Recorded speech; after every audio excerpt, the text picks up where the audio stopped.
Police वाले तो बाद में, इसमें सबसे पहले तो एसपी बुलाया जाए, एनकाउंटर खेल लिया जाए एक बार।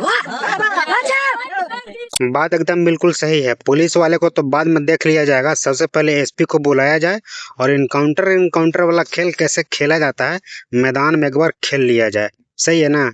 एकदम सही है। करनी सेना के प्रदेश प्रवक्ता दीपक पंडित जी का खुलेआम चुनौती है भोजपुर एसपी को, जिला प्रशासन को, बिहार सरकार को कि इनकाउंटर कैसे खेला जाता है। मैदान में आओ, हम सिखाएंगे कि इनकाउंटर कैसे खेला जाता है। एक बात हम आपको बता देना चाहते हैं, करनी सेना के प्रदेश प्रवक्ता दीपक पंडित जी एक खुलेआम जो है चुनौती दिए हैं, वो भी किसके सामने? शहीद भरत भूषण तिवारी जी के मम्मी के सामने, उनके दीदी के सामने एक बहुत बड़ा वादा किए हैं। वादा क्या कुछ करते हैं जानने के लिए, देखने के लिए वीडियो को शुरू से लास्ट तक देखिए। चैनल पर नए तो सब्सक्राइब कर लीजिए, फेसबुक पेज पर देख रहे तो पेज को फॉलो कर लीजिए। तो करनी सेना के प्रदेश प्रवक्ता दीपक पंडित जी, ऐसे तो इनका क्या बोलते हैं, मतलब पहचान मोहताज नहीं है, किसी पहचान के मोहताज नहीं है। हम नहीं जरूरी समझते कि इनके बारे में कुछ परिचय दिया जाए। भरत भूषण तिवारी जी के घर पे गए हुए हैं इंसाफ दिलाने के लिए, न्याय दिलाने के लिए, और जब तक उनका 13वीं नहीं हो जाता है तब तक वहीं पे ये अभी तक कंटिन्यू है, वहीं पे रुके हुए हैं, भरत तिवारी जी के घर पे ही रुके हुए हैं। और ऑन कैमरा बोला जाए तो मीडिया कर्मी लोग का कैमरा ऑन होता है। बगल में भरत तिवारी जी की बहन, उनकी माता जी, सब लोग होते हैं, परिवार वाले होते हैं, छोटा भाई भी होता है भरत तिवारी जी का, पिताजी भी होते हैं। लेकिन वादा करते हैं भरत तिवारी के बहन से कि दीदी आपसे मैं एक वादा कर रहा हूँ ऑन कैमरा, आप भी सुन लीजिए। और बहुत लोग आपको जो है वादा किए होंगे, फलाना ढिमकाना हुआ होगा, लेकिन वो सबको हम नहीं जानेंगे, लेकिन हम जो वादा कर रहे हैं उस पर आप ध्यान दीजिए। और उसके बाद फिर दीपक पंडित जी कहते हैं 13वीं जो है 29 तारीख को है, ठीक ना? 29 जून को 13वीं है, तो 13 दिन बिहार सरकार, बिहार प्रशासन, भोजपुर प्रशासन के अंदर में है। इंसाफ दिलाए कि ना दिलाए, क्या कुछ होगा वो प्रशासन समझेगी। लेकिन 13 दिन के बाद 14वीं जैसे आता है, मतलब 14वां दिन जैसे आता है, दीपक पंडित जी का कहना ये है कि तन मन और धन सब से हम लोग जो है उतरेंगे मैदान में, और अगर जरूरत पड़ेगा तो फिर लास्ट में उठा लेंगे अपना हाथ में गन। ऐसा बात जो है, बात नहीं वादा करते हुए नजर आते हैं दीपक पंडित जी। और इनका इस तरह का वादा करना कहीं ना कहीं जायज है।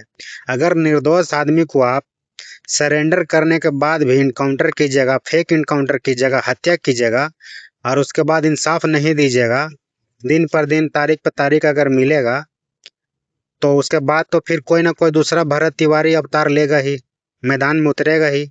और वही कुछ बात जो है दीपक पंडित जी कहते हुए नजर आए हैं, वादा करते हुए नजर आए हैं भरत भूषण तिवारी जी के बहन से और माँ से कि 13 दिन तक देख लेते हैं क्या कुछ इंसाफ मिलता है। अगर मिल गया तो ठीक है, बहुत बढ़िया है। अगर नहीं मिलेगा तो तन मन धन और जरूरत पड़ेगा तो गन लेकर के मैदान में उतरेंगे। और भोजपुर के एसपी साहब को खुलेआम चुनौती एकदम दिए हैं कि सामने आओ। पुलिस वाला लोग को तो बाद में देख लेंगे, पहले भोजपुर एसपी को सामने लाया जाए और कैसा मतलब खेल खेला जाता है इनकाउंटर हम लोग दोनों आपस में खेल के सिखा देंगे, बता देंगे। 6 के 6 पुलिसकर्मी और एगो एसपी, सातों को जो है अकेले निपटने के लिए दीपक पंडित जी खुला चैलेंज दे रहे हैं कि सब सामने आए और उन लोग को हम इनकाउंटर कैसे खेला जाता है सिखा देंगे बढ़िया से, और दिखा भी देंगे। खुला चैलेंज। तो दीपक पंडित जी के बात से आप लोग कितना सहमत हैं? अगर सहमत हैं तो वीडियो को ज़्यादा से ज़्यादा शेयर कीजिए और भरत भूषण तिवारी जी को इंसाफ दिलाने के लिए अपना योगदान दीजिए। घर बैठे वीडियो को शेयर करके क्या कुछ कहना चाहेंगे भरत भूषण तिवारी जी के बारे में? उनके सपोर्ट में पूरे देश के लोग वहां पे पहुंच रहे हैं भरत भूषण तिवारी जी के घर पे, और न्याय के लिए मांग कर रहे हैं, आवाज़ उठा रहे हैं। निष्पक्ष तरीके से जाँच हो मामले का, इस तरह का मांग कर रहे हैं। और इनको जो है शहीद का दर्जा दिया जाए, पीड़ित परिवार को 1 करोड़ का जो है मुआवजा दिया जाए, और परिवार के एक सदस्य को सरकारी नौकरी दिया जाए। तमाम तरह का मांग जो है वहाँ पे देश के कोने कोने से लोग पहुँच रहे हैं और अपना आवाज़ जो है उठा रहे हैं, मांग जो है वहाँ पे रख रहे हैं संवैधानिक तरीके से। तो क्या कुछ कहना चाहेंगे इस तरह की जानकारी को लेकर के? दीपक पंडित जी के बारे में क्या कुछ कहिएगा, जरूर कमेंट कीजिए। खुलेआम चुनौती दिए हैं कि 13 दिन तक तुम्हारा और 14वें दिन हम आपको दिखा देंगे कि कैसे इनकाउंटर खेला जाता है।